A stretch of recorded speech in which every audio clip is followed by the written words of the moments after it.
अस्सलाम वालेकुम गाइस। वकास यूनुस आपसे मुखातब है। जैसे कि पिछली हमारी वीडियो में हमने डिस्कस किया था कि चाइना में कौन कौन सी स्कॉलरशिप्स अवेलेबल हैं और उनमें अवेल करने का जो प्रोसीजर अब चल चुका है, मतलब कि आपका जो प्रोसीजर अब रनिंग है वो ये है कि आपने एक्सेप्टेंस हासिल करनी है, जो कि हम अक्टूबर नवंबर से शुरू होके दिसंबर तक और इवन के बाद में भी एक्सेप्टेंस हासिल कर सकते हैं, लेकिन तब ये एप्लीकेशन प्रोसीजर्स स्टार्ट हो जाते हैं। तो इसी तरह अब जब आप लोग एक्सेप्टेंस हासिल कर लेते हो तो उसके बाद एप्लीकेशन प्रोसीजर जब आपने स्टार्ट करना है तो उसके लिए आपको पहले पता होना चाहिए आपने कौन कौन से डॉक्यूमेंट्स प्रिपेयर करने हैं। तो इसमें एक लंबी लिस्ट है, तकरीबन 10 डॉक्यूमेंट हैं मेजर, जो आपके पास एप्लीकेशन स्टार्ट करते वक्त होने चाहिए पहले से प्रिपेयर।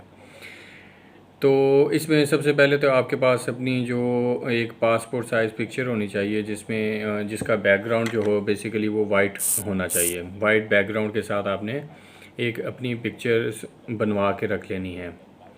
और साथ साथ में अब आपको चाहिए कि इवन के जब आपने एप्लीकेशन सबमिट करवानी है तो तभी आपके पास अपना पासपोर्ट होना चाहिए, आपका पाकिस्तानी पासपोर्ट। ठीक है, तो अपना पासपोर्ट प्रिपेयर करवा लें अभी। और साथ साथ में फिर अपने जितने भी डॉक्यूमेंट्स हैं, जैसे कि अब फॉर एग्ज़ाम्पल एक स्टूडेंट है जो बैचलर के लिए आ रहा है, तो उसको बैचलर कर रहा है और मास्टर के लिए आना है, तो उसको अपनी बैचलर की डिग्री कंप्लीट हो गई है, वेल एंड गुड, मतलब कि उसने पिछले साल कंप्लीट कर लिया है, फिर तो ठीक है। अगर अभी वो अपने 8th सेमेस्टर में है या इंटर्नशिप देख रहा है अपनी, तो उसमें उसको क्या है, अपना होप सर्टिफिकेट प्रिपेयर कर लेना चाहिए कि सितंबर इनटेक तक मेरा जो डिग्री है वो कंप्लीट हो जाएगी। ठीक है, तो इस तरह वो अपने सारे डॉक्यूमेंट प्रिपेयर कर ले। इवन कि अपनी एक आपको चाहिए होता है पाकिस्तानी स्टूडेंट्स को, क्योंकि हमें इंग्लिश नेटिव नेशंस नहीं हैं, तो हमें या तो आयट्स, टॉफल और इस तरह की दूसरे इंग्लिश प्रोफिशेंसी सर्टिफिकेट्स की ज़रूरत होती है, या अपनी यूनिवर्सिटी से ही जो कंट्रोलर एग्ज़ाम है वही एक इंग्लिश प्रोफिशेंसी सर्टिफिकेट जारी कर दे, वो भी चाइना के लिए इनफ है कि भाई हमारे सारे के सारे जो सब्जेक्ट्स हैं एक्सेप्ट इस्लामियात, बैचलर में और मास्टर्स में और तब तो इस्लामियात होती नहीं है, तो बैचलर में जो एक्सेप्ट इस्लामियात सारे सब्जेक्ट्स जो हैं वो हमने क्या है इंग्लिश टॉट हैं हमारे। तो इस तरह हम ये एक चीज़ को देख सकते हैं कि हमने किस तरह इसको फुलफ़िल करना है अपनी इंग्लिश प्रोफिशेंसी को। साथ साथ में आपने क्या करना है, अपने ये जितने भी डॉक्यूमेंट्स हैं, बैचलर्स, मास्टर्स, इसके जितने भी डॉक्यूमेंट्स हैं, इन सब को आपने एक कॉपी नोटराइज करवा लेनी है। ठीक है, ये उसकी ओरिजिनल को नहीं करवाना, कॉपी को नोटराइज करवाना है। वो आप कचहरियों में जाके इसको नोटराइज करवा सकते हैं।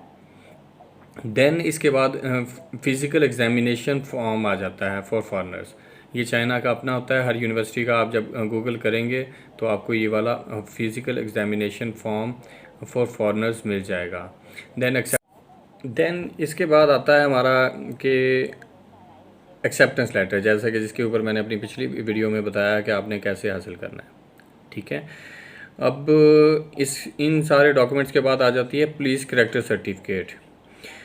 इसका प्रोसीजर क्या है कि आपने विज़िट करना है अपने ई खिदमत सेंटर को। हर डिस्ट्रिक्ट का अपना एक ई खिदमत सेंटर होता है, वहाँ पे जाके आपने दो डॉक्यूमेंट्स लेके जाने हैं बेसिकली। एक तो अपना आपके पास अपनी शनाख्ती कार्ड की कापी होनी चाहिए ओरिजिनल, और ओरिजिनल भी होना चाहिए, और 100 रुपये का आपने स्टाम्प पेपर लिखवा के लेके जाना है फॉर चाइना एग्ज़िट के लिए। ठीक है, ये चीज़ें लेके आपने वहाँ पे विज़िट कर लेना है अपना, और होप सो आपको ये जल्द मिल जाएगा, 1-2 दिन के अंदर मिल जाता है। और अगर आप किसी को जानने वाले हों तो फिर जल्दी भी मिल जाता है, जैसे पता है आपको पाकिस्तान में कैसे काम होते हैं। तो इसके बाद आपने रिसर्च प्रोजेक्ट फॉर पीएचडीज़, ये रिसर्च प्रोजेक्ट होना चाहिए आपके पास एक अपना, जब आपने एप्लीकेशन जमा करवानी है। ठीक है, तो उसमें आप जैसे कि आप इंटरेस्ट बेस होता है बंदे का, मैं ये काम करना चाह रहा हूँ, आपने जिसकी बिहाफ पे एक्सेप्टेंस हासिल किया है अपने प्रोफेसर का, तो आपने एक अपना रिसर्च प्रोजेक्ट प्रिपेयर करना है और जिसके पार्टिकुलर आपका एक ज़रूरी नहीं है एब्स्ट्रैक्ट हो, होना भी चाहिए, अगर ना भी हो तो कोई मसला नहीं है। इंट्रोडक्शन मतलब बैकग्राउंड ऑफ द प्रोजेक्ट, ठीक है, रिसर्च गैप, देन मेथडोलॉजी, ये जो है ये एलिमेंट्स तो उसमें होने चाहिए। और बिब्लियोग्राफी अगर हो वेल एंड गुड, अगर नहीं भी तो वैसे होनी चाहिए। मैंने हम तो इस चीज़ को इनकरेज करते हैं कि बिब्लियोग्राफी होनी चाहिए, अगर आप ना भी हो तो कोई ऐसा मसला नहीं है, ठीक है। और देन जो आपने ये भी दूसरा ये भी डॉक्यूमेंट जो अब मैं मेंशन करने वाला हूँ, ये भी पीएचडीज़ के लिए है कि आपका list of SCI research papers, जितने भी आपके रिसर्च पेपर हैं उनको आपने अपनी जो है एप्लीकेशन का हिस्सा बनाना है, ठीक है। अगर नहीं है तो सही है, नहीं अगर है तो आपने अपने जितने भी पेपर्स हैं एससीआई की हैं इधर हैं या नहीं हैं, तो आपने कोशिश करनी है इनको आपने वहाँ पे भी मेंशन करना है। रिकमेंडेशन लेटर्स ये सब के लिए है लाजमी, ये पीएचडी है और या मास्टर्स के लिए है एप्लीकेशन आपकी। इसमें फ़र्क ये होगा कि अगर आप पीएचडीज़ हैं तो आप पीएचडी के लिए एप्लीकेशन जमा करवा रहे हैं तो एक तो आपका रिकमेंडेशन लेटर होना चाहिए फैकल्टी डीन से, और दूसरा होना चाहिए मस्ट आप एक तो फैकल्टी डीन या आपके चेयरमैन से, और दूसरा आपका मस्ट कोशिश करें कि आपका अपने सुपरवाइज़र का हो, ठीक है। ये होता भी आलमोस्ट ऐसे ही होना चाहिए। और अगर आप बैचलर करके आ रहे हैं यहाँ पे मास्टर्स की एप्लीकेशन जमा करवाने वाले हैं तो तब आपके पास एक होना चाहिए अपना चेयरमैन का, दूसरा सीनियर ट्यूटर का।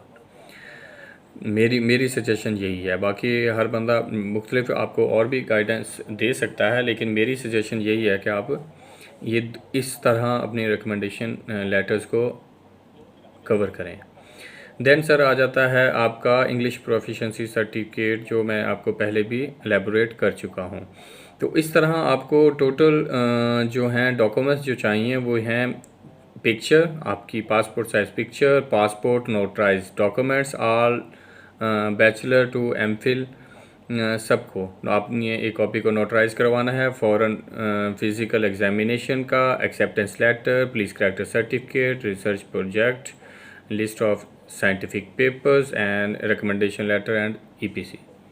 इन सारे डॉक्यूमेंट्स को आपने देखना है और उसके बाद आप इस चीज़ को अपनी बिस्मिल्लाह करें, अपनी एप्लीकेशन जमा करवाएं और हमें अपनी दुआओं में याद रखें और इस चैनल के ऊपर सपोर्ट करें और आगे वीडियो शेयर, लाइक और सब्सक्राइब करवाएं।